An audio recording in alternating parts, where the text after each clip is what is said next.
Instead of the path of least resistance, I started choosing the path of most resistance to prepare myself for the journey that was coming my way. And you realize through hard work, you can outwork anybody. No matter how badass they are. It starts with yourself, man. You gotta start diving into those things that you are afraid of. You don't gain confidence by going to the spot that makes you feel good. It's gonna be a false reality. And the second life gives you that challenge, all you wanna do is go back to what gave you confidence, is that happy spot.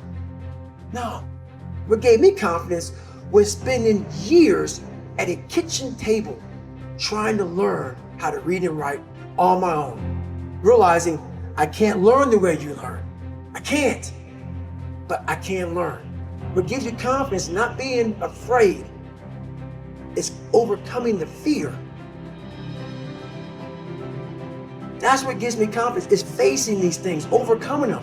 And maybe not overcoming them every day, but facing them and facing them and facing them. Pretty soon like this, you know what, man, this is where it's at. It's not in that comfort zone. It's in the discomfort zone is where my confidence is getting built. Mm-hmm. That's where it's getting built.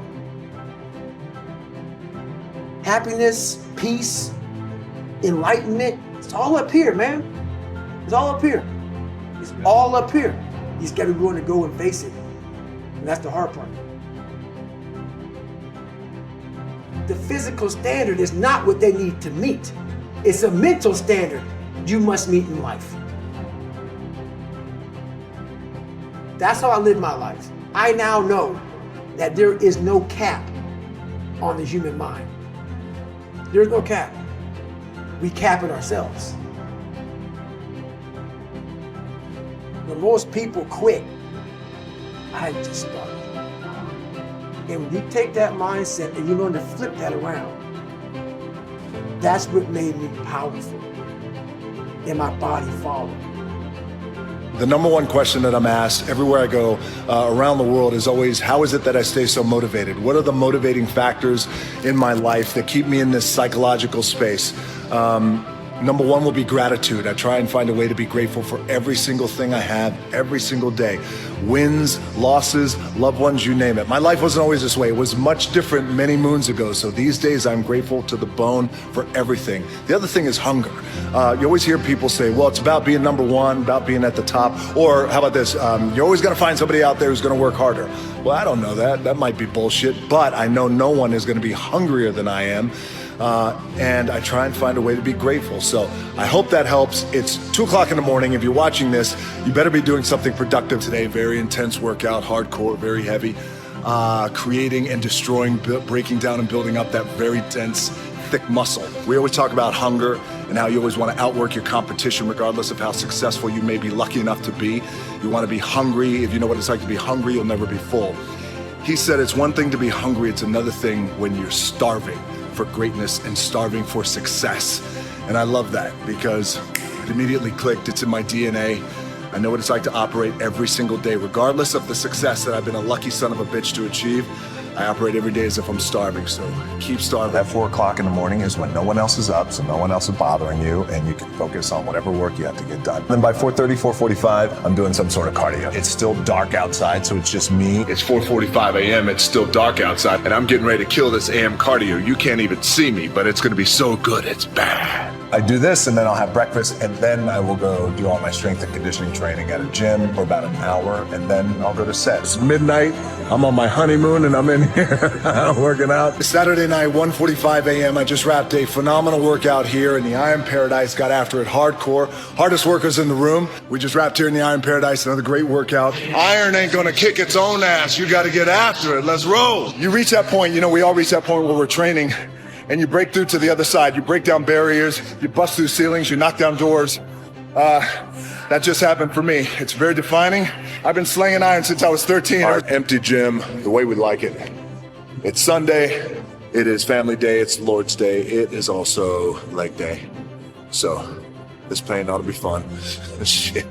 Happy Sunday. And in the moments where you push yourself, when no one else is around, those moments have a tendency to lead to success. Focus! I have to live the exact same life regardless of how I feel. So for me, happiness is not a good indicator on how life should be lived. You shouldn't wake up and say, how happy am I today? How does that affect how I act? That's not how I operate. I wake up and say, what must be done? What will allow me to be proud of myself? What will allow me to achieve? And those things will be done regardless of how I feel. And that's how the most successful people on earth all operate. The most successful people on earth don't only do things because they feel happy about doing them. The whole world doesn't give a fuck if men are happy or not. Nobody cares about men being happy. We talk about women being happy. We want children to be happy. If you look at a full-grown man on Christmas morning, he's smiling because his wife is smiling. He's smiling because his children are smiling. Nobody even buys him anything. What do they buy the dad? Socks? Nobody cares about men being happy. So why do you as a man care about you being happy? That's how you're going to fall into these traps. I'm a very content person. I live a fantastic life. I'm not miserable or depressed. I'm not sad ever. But I don't wake up and go, I want to be happy today. No, sir. I wake up and say, okay, things must be done. And those things will be completed regardless of how I feel. Regardless of how I feel.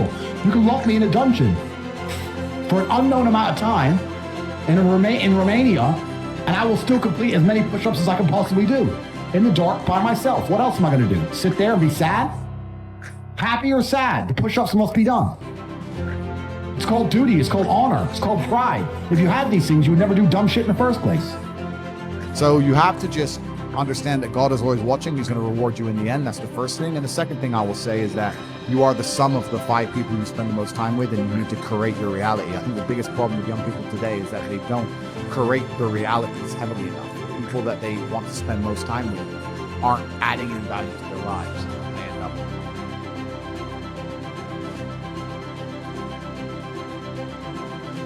Yes, it hurts sometimes when you feel alone. It hurts sometimes when you're in that dark place and you feel no one cares about you. The first thing you got to realize is that you got to love yourself. It's about self-love. Start understanding that if you're going to do something with your life, you got to fall in love with yourself again. You got to stop self-hating yourself. Do something that's gonna make you a better person. Make an impact in this world. Don't look at it as though it's something that you gotta do temporary. Although we know that life is short, like many people in this world, they didn't realize that the next day they was gonna be diagnosed with a cancer. They thought that tomorrow was gonna be waiting for them, and they did not wake up. But you are still living. Now what do you have to do? How are you gonna move forward? How are you gonna proceed your life? Life is not a game. Life is living. There's the good and there's the bad, and there's definitely the right now. You can't wait for somebody else to make your life better. You got to make your life better. You got to focus on you. Now, I'm not saying forget the rest of the people, but I'm telling you to get rid of the things that are not making you strong, that are not making you better, that are not making you efficient, that's not putting you in a better place, that's not giving you the strength that you need to keep living the life that you have been given. Don't you give up on life, because once your life is over, you can't come back. Leave your mark. Help someone. Lift someone up when they're down. Be the strength for others when they're weak. And maybe when you're at the weakest point in your life, someone will lift you up.